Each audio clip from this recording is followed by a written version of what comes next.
digitaljamsessions.com. Hello and welcome to this Digital Jam session. Today we're coming at you live from the Zurich Film Festival here in Switzerland, and we are joined by the lovely Resh from Framestore, we have Patrick from NDreams, we have Toby from National Theatre, and we have the lovely Mookie Culhan back again. Thank you, ladies and gentlemen, thank you. Welcome. So, for the benefit of our lovely listeners, would you care to explain a little bit more about who you are and what you do in your respective companies? And we will start with the lovely Resh. Thank you. So I'm Resh. I'm creative director of Framestore. Worked a couple of years in the VR studio in New York and then based in London now. And we help clients navigate the realms of VR. Wonderful. And it's possibly also worth mentioning that you are the co-chair of the Immersed UK subgroup for content. I am indeed. With you, Tanya. Patrick, why don't you tell us more about what you're up to at NDreams? Yes, I'm Patrick O'Lunig. I'm the founder and CEO of NDreams. We make VR games. Been doing it since 2013. Launched about 7 games so far. A mix of high-end VR, mobile VR, a little bit of VR arcade, and we're doing a bit of work in VR virtual worlds as well. Wonderful. Toby, why don't you tell us all about what you're doing over at National Theatre? Sure. So I'm Toby Coffey from the National Theatre in London, and where I head up the immersive storytelling studio, where we are looking at how to work with emerging technologies and what that means for new forms of storytelling, whether that's theatre, gaming, whatever the technologies it requires. It's all about the storytelling and how that pushes itself out. Wonderful, thank you. And Mookie, why don't you remind our lovely listeners about what you're up to? Hi everyone, it's Mookie from Mookie International, formerly MTV, BBC, ITV, lots of other broadcasts in between. Work across record labels and artists and management primarily. Yes, and the VR and AR immersive content that I experiment with is primarily to purely entertain the audience from another perspective and give people a chance to be immersed in a part of it. But what is growing in one of my verticals is the implementation of AI into some of this content. Wonderful. Well, thank you for joining us, and thank you for joining us fresh off the stage, I might add, here at the Zurich Summit, where we were talking about the VR Writers' Room and about creating narrative design for immersive entertainment formats. And what I wanted to do was kind of take the opportunity to follow up on some of these discussions because we just didn't have enough time to really get into the meat and bones of some of this stuff. So what I want to do, first of all, I want to follow up on some of the work that you were talking about, Resh. And I want to drill down a little bit more in terms of the experiences that you've had with the work that you're doing at Framestore. There's quite a broad spectrum of things that you've done. But I am curious in terms of the alternative types of technology that you've integrated, because Mookie's just mentioned there about AI. I know that you guys are really on it in terms of experimenting with different types of technology. What's been the technology that you've experimented with integrating that into some of the VR experiences or the immersive experiences that you've been creating? And what excites you most in terms of those different types of technologies you've been dabbling with? Yeah, I mean, there's tons. I think every project we do, we seem to pick up some new kind of technology that no one's ever heard of, no one's ever used, and all of our developers and tech team go into kind of meltdown because we're trying to do something with something that we're not even sure if we can do it. But I think that's part of the DNA of Framestore. A lot of what we try to do with the VR experiences is not only push the team, but push the client to do something that pushes the medium forward so that we can show how VR can be used in a much more interesting and compelling way. Mm-hmm. And it really depends if it's an event-based installation. We're doing a number of event-based installations that are using sound and scent and vapor and rumble packs and you name it. We are immersing them way beyond what we did in 2013 with the Game of Thrones elevator. Mm-hmm. You know, that was just kind of the tip of the iceberg. So, and if it's home-based, then we're trying to look at, well, what can you do with mobile? What kind of things can you do where, you know, can we bring an element of AI into it where the experience is learning about you so you never have the same experience twice? Is there an element of immersion and interaction that we haven't tried before, but still maintaining that cinematic quality? So that's the biggest challenge for us, is how do we do what we do but still maintain that cinematic quality? One of the toughest challenges was on the Mars bus. So when the team did the Mars bus, I think that was really ambitious and just proof of how brave and probably, you know, confident the team can be in terms of we'll get something done and we'll use a technology in a way that hasn't been used before. So they'll break it apart. With the screens, we use screens that had never been used before. Yeah, you had them custom made, if I recall. They were custom made from somewhere, and we still don't know today where in China. Somewhere in China. And, you know, the team were in Washington in a warehouse waiting for these screens to arrive. And, you know, everything had been kind of tested on the bus. The team had gone out and mapped every square inch of the streets of Washington. Mars had been built into the studios, but the screen still hadn't arrived. And it's kind of that leap of faith, you know, that is it going to work? Is it not going to work? And I think what happens if you have a client that will, you know, take that leap of faith with you, and if you have a group of creatives and storytellers and developers that can kind of solve the challenges that you're going to face with, and they're going to be tons of challenges every day, then you kind of get to that really interesting space where VR is being used in a way that it makes someone go, oh my God, I remember that thing you did, and wasn't it amazing? And that's the kind of space we want to be in. So the interesting thing that you're talking about there is this whole kind of going with the flow and being adaptable and kind of taking the challenges as they come. And this is one of those things that actually in the games industry, we've been, you know, pretty good at adapting to these things as they kind of come hurtling at us. But one of the things that I find really interesting about some of the work that nDreams has been doing is that you've really approached some of these game titles in a very different way than people would necessarily expect of a VR game title. And Bloody Zombies is a great example. I'm going to keep ranting about Bloody Zombies because I think it's brilliant that I can talk to somebody about... I love zombies. Well, it's not that I love zombies, it's that the fact that the game and the nature of the game is that it's a platformer, but you can have one player in the VR headset and the other three just playing the console. And it's that idea of being able to actually have people interact without all having to be in this virtual environment or even a shared virtual environment. It's not really a shared virtual environment at all. And it's being able to explain that to somebody and say, there is a game that exists that does this, and it's not about you all being in the headsets and not seeing each other. And I really like that you're trying these new formats, these new types of experience. What's the kind of ambition in terms of what led you to do a game like Bloody Zombies? And what's the ambition in terms of what are the types of experiences are you hoping to kind of, you know, see in the future? So in the case of Bloody Zombies, actually, we had a developer come to us with this great little prototype and went, oh, that's really cool, we like that. But we've been talking a lot about co-op multiplayer and one player in VR and lots of players on the telly, particularly for PlayStation VR. Our mantra really is to prototype loads of stuff early on. So we built what I think is a really great creative team. They're coming up with crazy ideas, things that you don't know if it's working or not, if it's going to work or not. Crazy ideas, mechanics, cameras, multiplayer stuff, all sorts of stuff, but primarily around agency, because we're huge fans of touch controllers, of move controllers, of motion control. That's for us what VR's about, and I think I can't wait to see mobile phones get that kind of powerful, you know, Oculus touch controllers type stuff, because it's so great. It works so great in VR. So a lot of our prototyping is based around that.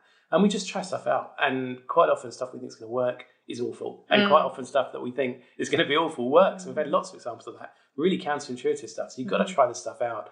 And then we see what's fun. And we'll do 10 prototypes and there'll be one we just go, we can't stop playing this. This is great. And that then goes to make a game, because that's just the best foundation. And then hopefully we make money from the game. Okay. So I'm curious then, from your perspective, Toby, in terms of creating these experiences that are engaging, but at the same time, the limitation of the kind of experience and the technology of the understanding of the technology that you have when you're dealing with so many different types of people, whether it's performers or directors or, you know, all those different types of people that are in the mix that are trying to create something. What are the significant challenges that you have when you're trying to get all those people to the table to talk about creating something new and spinning it up and trying those things? Because there is a bit of a dichotomy in terms of the linguistics of how people refer to things and the existing technologies or techniques they might be using. Just how do you facilitate that collaboration? It's a really interesting question, actually. I don't think they're not challenges as such. It's more we kind of go through a process of looking at the people who we're already working with in various forms of kind of theatrical storytelling. And I guess it's a kind of process where we bring people in, first of all, just show them types of work to see whether there's any indication that they think this is of interest to them. And then we spend longer kind of showing them what the capabilities of all the different technologies are. But to be honest, 90% of people who we show kind of 360 or VR or kind of whatever kind of technology it is that they've not encountered before, they're on board 101% straight away. And particularly, I think when we spend most time working with directors and writers, because it's the new things that they have not had the opportunity to do. We had a stage designer, Ray Smith, who designed Warhorse, and she's done loads of other huge shows. And she'd just done The Tempest as a ballet in Birmingham, and she has a habit of redrawing after the show's finished what it actually looked like versus what it looked like when she was going into design. And we've been speaking to her for a number of years, and she started working in Tilt Brush, and she kind of staged in a way the Tempest in Tiltbush, and it is absolutely amazing. And she was saying she's been a designer for decades now, and that technology has actually changed the way that she looks at design. And she didn't even know that was, talk about unknown unknowns kind of thing. She didn't even know that was possible. Yeah. Is that now then? No, this is pure R&D for her to start getting used to it. So we'll look now at how we'll take kind of things that can be done in these 3D drawing environments and take it through to production on the stages. So to be honest, there isn't resistance. I mean, if anything, it's kind of like there's too much to do, there's too much enthusiasm, there's too much kind of work kind of pushing up, and it's just trying to realise, because we are a small studio with limited capacity, what's the right things for us to invest in and the things that are really going to work with people. And but for me, it's kind of like the artists lead the way, like they're going to work out what the new kind of storytelling formats are, and yeah, we've been showing that time and time again. I find this really interesting because you're talking there about this reframing the mind in Tiltbush and kind of discovering that it's something, it can be changed and thought of differently in Tiltbush. Yeah. And it just reminds me of Wired Next Generation when they decided to showcase various immersive experiences, and one of them was Tiltbush. And you had these kids, and they were like 8-year-old and 9-year-old kids. And this one girl, she came in and she tried, she put the headset on. She clearly had tried it before. She knew how to control the darn thing. And she got in there and she was ducking and diving and, waving her hands out. And people were looking at the monitor trying to figure out what she was drawing. And at first, everybody was kind of leaning back a bit, squinting their head, trying to figure out. It's like, what is that? What is she drawing? And as she evolved down this process, it became really apparent. She was drawing a spaceship. And in the spaceship, she'd put little astronauts sitting inside. And on the outside, she even had a spaceman doing a moonwalk tethered to the spaceship. And then she'd done the entire galaxy around the spaceship, all the stars and the solar systems, accurately, I might add.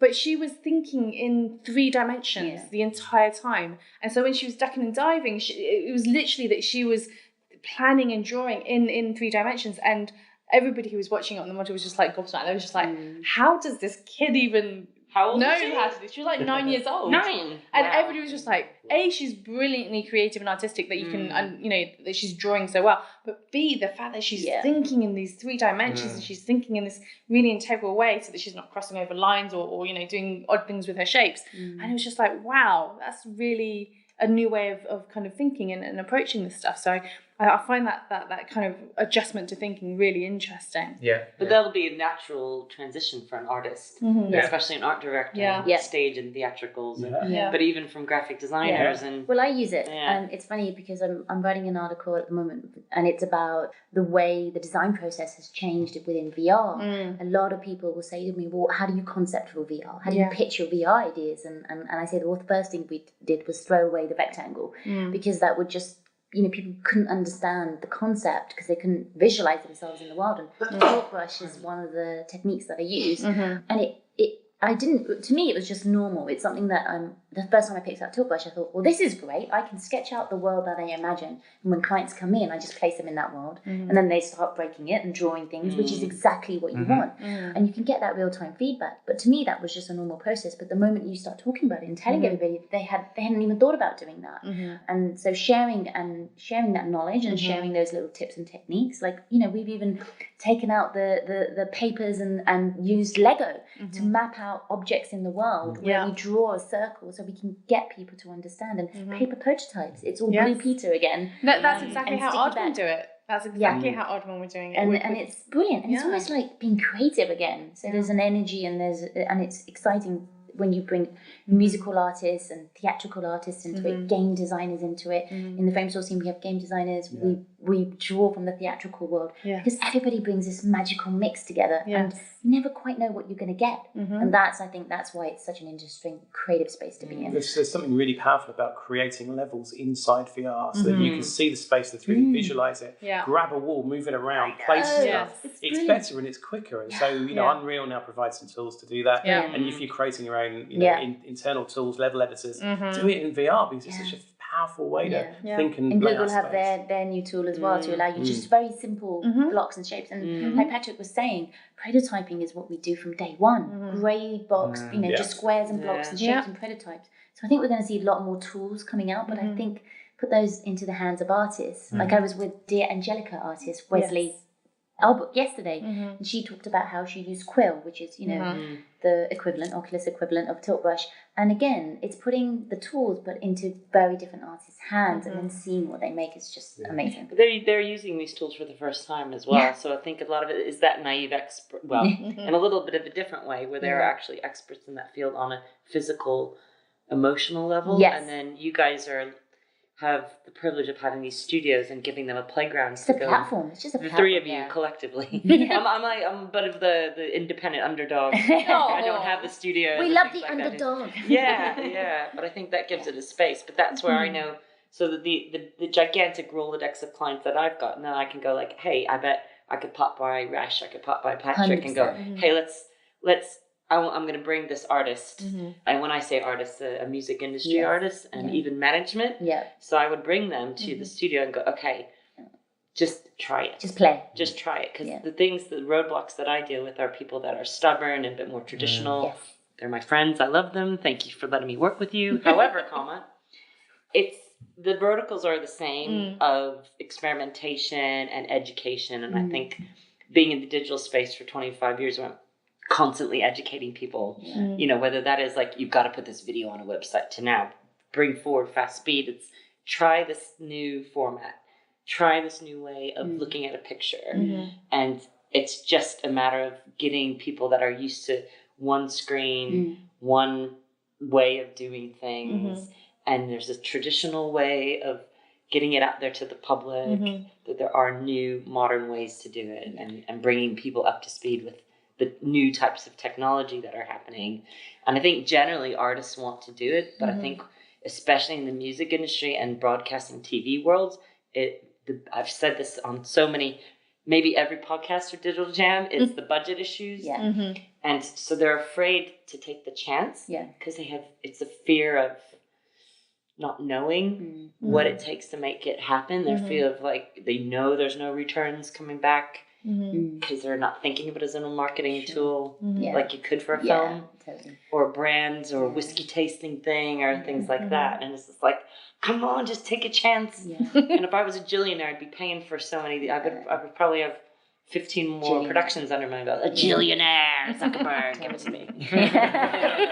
Well, he did a great job of putting VR on the map. I agree. He did it. I agree. And I was really glad when when he bought Oculus. That was it. That's when people began to really take notice, and it was like, "Hello, world, wake up!" Because the moment that he invested, it became a bigger thing, and especially like you said within the marketing sector, everyone was kind of jumping on it and like, "What can we do?" But the challenge is they. They're clients that do it and don't know what the hell they're doing. They're clients that want to do it but don't have the budget. And they're clients that have the budget but not sure what to do. And it's about making sure that they partner with the right people to help kind of navigate that. They still don't know. And they still don't know what to do. And that's when you end up with bad VR. That's when you end up with 9.5 out of content. 10 times they don't. And it's like also helping them. And the first question when a client comes to me, the first thing I'll actually say, and I get in trouble for it all the time, they're like, Besh, we're supposed to be servicing our clients. And I say, best service you can do is educate the client. And the first thing I'll say is, why do you want to do VR? Exactly. Why Who's it for and where's it going? And sometimes they'll come in and say, we want to do a Google Cardboard thing. And I'll be like, oh, what? Why? But tell me why. And I'm like, oh, that's VR, right? I'm like, no. Come into our studio. I'm surprised they found you. These people are incredible. But that's okay, because that's why I think it's important for us to do panels. It's important for people to see the type of content that's coming out from gaming, from the theatrical world, from the musical world, from the film entertainment, because then you get a sense of what's happening in the space, who's doing good stuff and who to go to. Because when they go to people that just take their money and do bad stuff, that reflects on all of us. So I was going to name names, but I wasn't going to. But it does. Yeah, and I think going off, but all of that ultimately goes back to the consumer. Because we cannot do any of our jobs unless there's an audience to eat it up and want to experience it. So we can make as many music or film or theater or gaming type of environments and really, really successful projects. But if there's not somebody that really wants to be participating in it, is the trickiest part. And so I'm going to recycle, rewind, cycle back, rewind, mix slightly to the Facebook, where not only have they kind of taken a chance in the industry from that tech point of view and the hardware point of view and the development point of view, but they've taken a chance with the fans. So at IBC, I was lucky enough to do the What Caught My Eye, but in social media production. So it was another of my verticals. And one of my top 8 picks was Facebook 360, because it gives a platform to create an experiment with simple cameras, the two 180 lens. And like I was kind of saying before, it gives it to the everyday person. Yeah.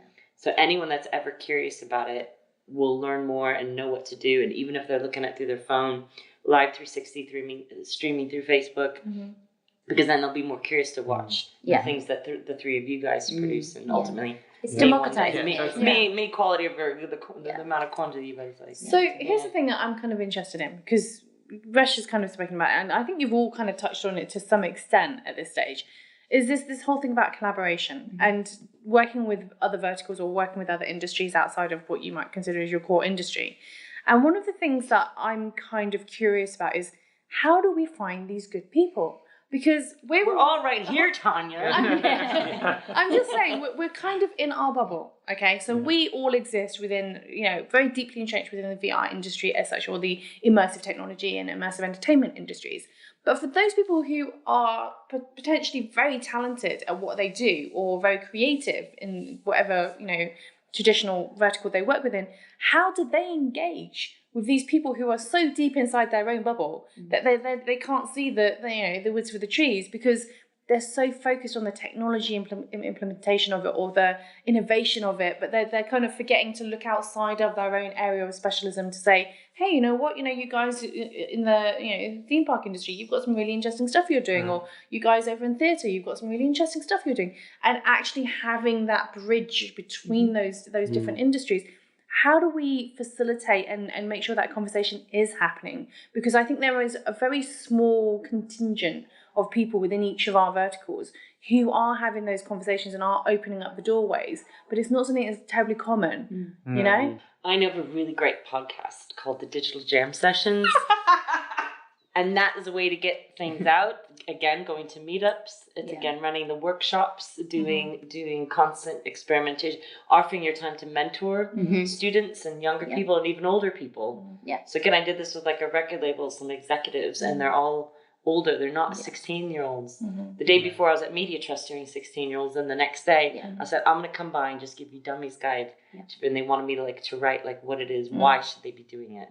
And that's the same for that broadcasting industry. We're like, why should we be getting involved in immersive technology? So people, to answer your question to the viewers at home, the listeners at home, you tell I work in visual space, to the viewers at home, I think it is getting, and even if say you're too introverted, maybe you're a little bit introverted, maybe you're not in the mood to go talk to people at a meetup or things like that. It's reading blogs, listening to podcasts, buying a magazine, picking up Wired magazine, holding it in your hand, reading about this technology. If you're curious about something, Google it and just read the articles, or buy a pass to a conference and watch panels that we're doing. I'm a big fan of that makes sense. Is that kind of right? Okay.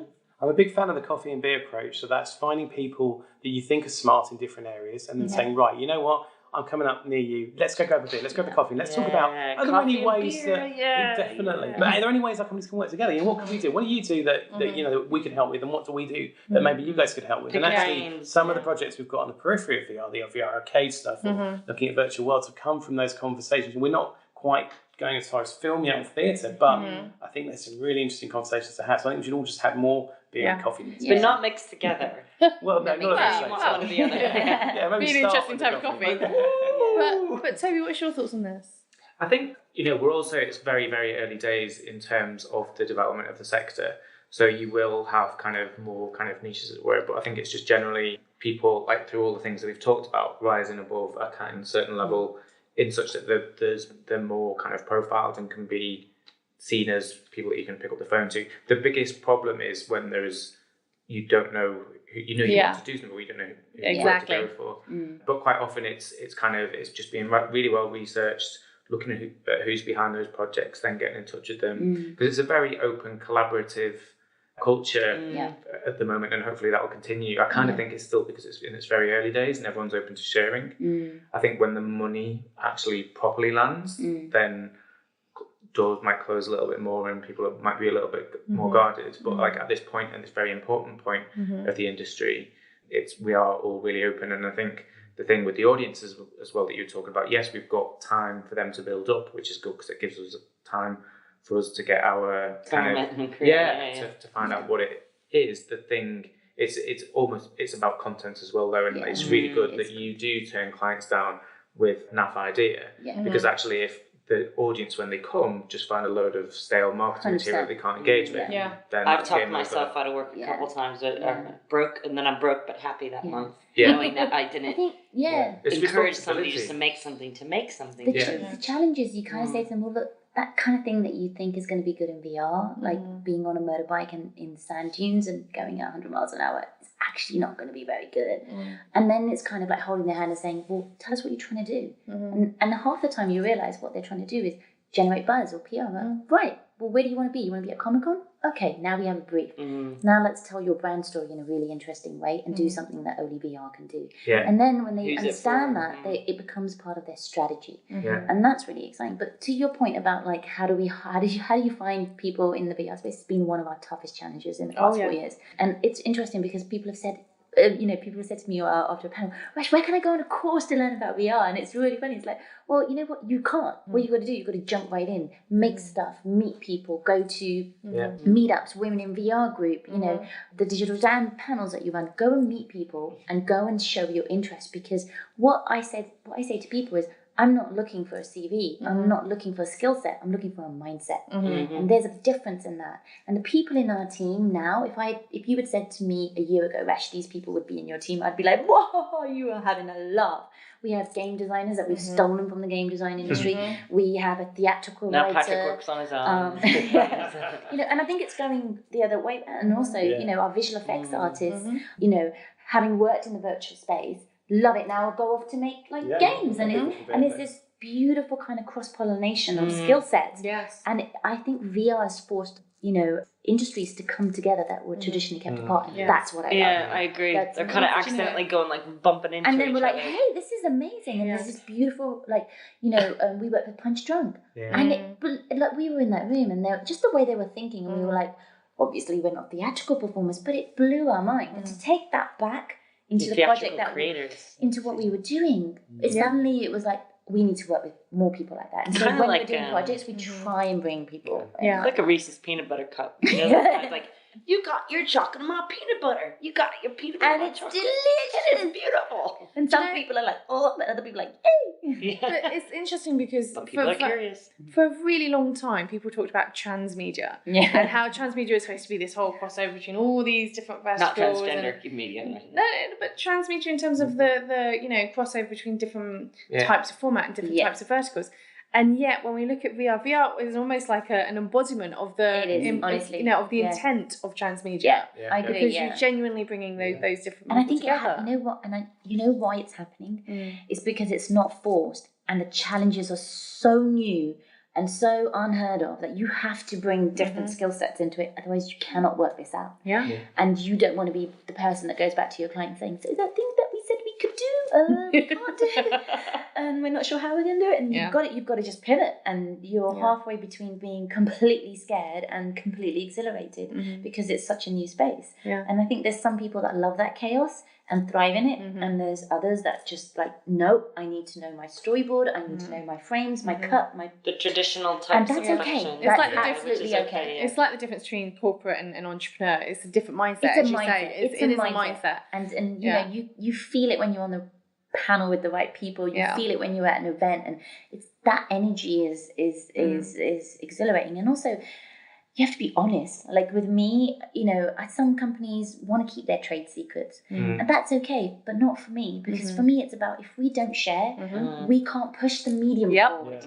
And there might be something that, Toby said on this panel, that somebody might go and make a VR experience, and it fundamentally changes the course of their VR experience. So if we don't share, how are we going to progress?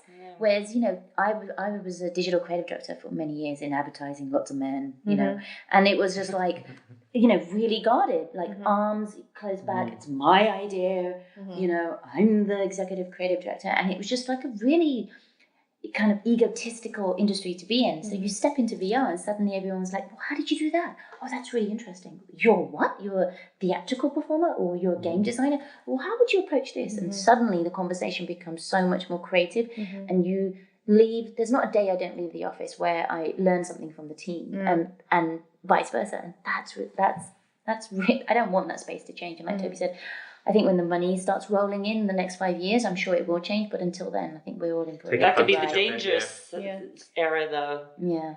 Because it could just be too No. That's the thing. forced. That's the thing. I think we've got responsibility in this 3 to 5 year period To to actually shape it. define how storytelling should be done in a way. Like I've heard of people who've got, the idea of serialization in kind of 360 film, for example, or any VR content is really compelling. But when you hear of someone that's got a 30-minute kind of piece of IP that's been acquired and is going to be chopped up into 10 3-minute pieces, it's just like, actually, that's just purely serving the mechanics of what you see as marketing. It's rather business than, model. it's ridiculous. So like for us, we're looking at serialization, but we'll push something out that might be an hour long and it'll be 3 20-minute kind of blocks and it will be formed by storytelling, not by marketing That's models it. or anything And like that's that. it. It should be informed by the artists. And that's what we've got the time to do here and now. You said to me before about kind of the challenges that you have. Actually, it's quite interesting. The guy who just interviewed us outside, so he said it's like Is VR, VR, the 3D. the kind of 3D, and I was just like, 3D literally was just a kind of technical 10 minutes ago. enhancement. It had nothing to do with storytelling or engagement. Nobody was scratching their head about kind of how to change the way we create worlds and allow audiences experiences. And that's what you're kind of dealing with, that and the kind of resistance that people have to open their minds. I think I answered something like, no, it's actually something different. Yeah. It's a different platform. And then go, shut up, man. And sometimes it's funny though, when people went, there were kind of a lot of naysayers to VR, and I kind of get excited about them. Like, so there were a lot of naysayers when the first mobile phone came out. It was a brick. Everyone laughed at it. It was like $3,000, and 10 years later, everyone has one in their back pocket. And I think there's some people that see that vision and believe in it and want to shape it. And there's others that don't believe in it, and that's okay, because I think that's the power of the space that we're in at the moment. It's our job to kind of help them see what great VR is and what the vision can be, and set that vision and just aim for that Northern Star. And the brick fun analogy comes up every time. Too, And there's not a time we don't do panels and someone says, "Isn't it just 3D TV?" And you're like, "No, it's not." Oh, sweetie, it's not. It's a whole other session. But I think that's why we need to be here, right? That's why we need to get out and talk more and do more podcasts and be more vocal about it isn't. And be inspired by some of these amazing things that you can do. And people just think it's for gaming. And I'm like, go play a VR game. If you haven't played a VR game, you haven't lived. But apart from gaming, and like your slide, it was like, there's a gazillion things it's being used for in medical industry, in the entertainment industry, in the theatrical, everything. And then people kind of go, wow, I didn't realize that. And I think that's our job. For me, that's my job. It's to help people see what it can do. And then in the next 5 years, make sure we get there. Okay. And it was important to bring that up also at something like this, like the Zurich Film Festival, because there's a couple like the panels before us, we were ducking in on whatever, they're documentary makers. So they're storytellers of a different level of nonfiction. So they can then start to think, and actually this is a couple, again, what the panels that I do is like another 500 VR companies have popped up. So what's happening is like there is like a mass explosion of people trying to make it, and which is great because they're experimenting with it. But what I'm finding, even like my old school colleagues in the film industry space, so like they come from that traditional background, and they're wanting to experiment with the pictures and the way that somebody can tell that story. So my point is that something like the Zurich Film Festival or any other film festival, there's people from the linear space that want to try this format and they want to give it a go, but they're just not sure how to get what are the next steps, because they probably a good story maker, good documentary maker especially, and fiction as well. But I think documentary is a different thing to accomplish altogether, because you're constantly thinking of your audience. I think on a way different level. Okay, but here's the thing that I'm kind of interested to find out from each of you is, what is that one thing that you think needs to change? Whether that's a technological thing or a cultural thing, what's going to be the single biggest thing that's going to shift the industry from your perspective, whether that's your individual industry or the broader VR and immersive entertainment industry as a whole, what is that single shift that you think needs to happen? And we'll start with you, Ash. Yeah, I think for me, it's very simple. For the past kind of 2 to 3 years, the conversation has always been around the hardware and the technology. It's absolutely brilliant. It changes every day. We'll go to sleep, there'll be another 10 headsets that come out to the market. I'm done with that. It's going to get slimmer, faster, cheaper. We get it. What there has to be now is a tremendous investment in the content and the right type of content. And we have to encourage content creators, artists that have never even thought about doing VR to step into the space and see what can be created. So investment in creating great content is the secret to its success, because it will live or die by the content. Okay. Patrick. I was going money. It's investment. Patrick, what's your thoughts? For me, actually, I'm just because for in gaming, it's all about agencies, touch control. That's the stuff that's really exciting. And still, so many people who go, "Oh yeah, I tried VR, but I'm not sure about it." And you go, "Well, what have you tried?" "Oh, well, I tried a Google Cardboard, and it was a bit real.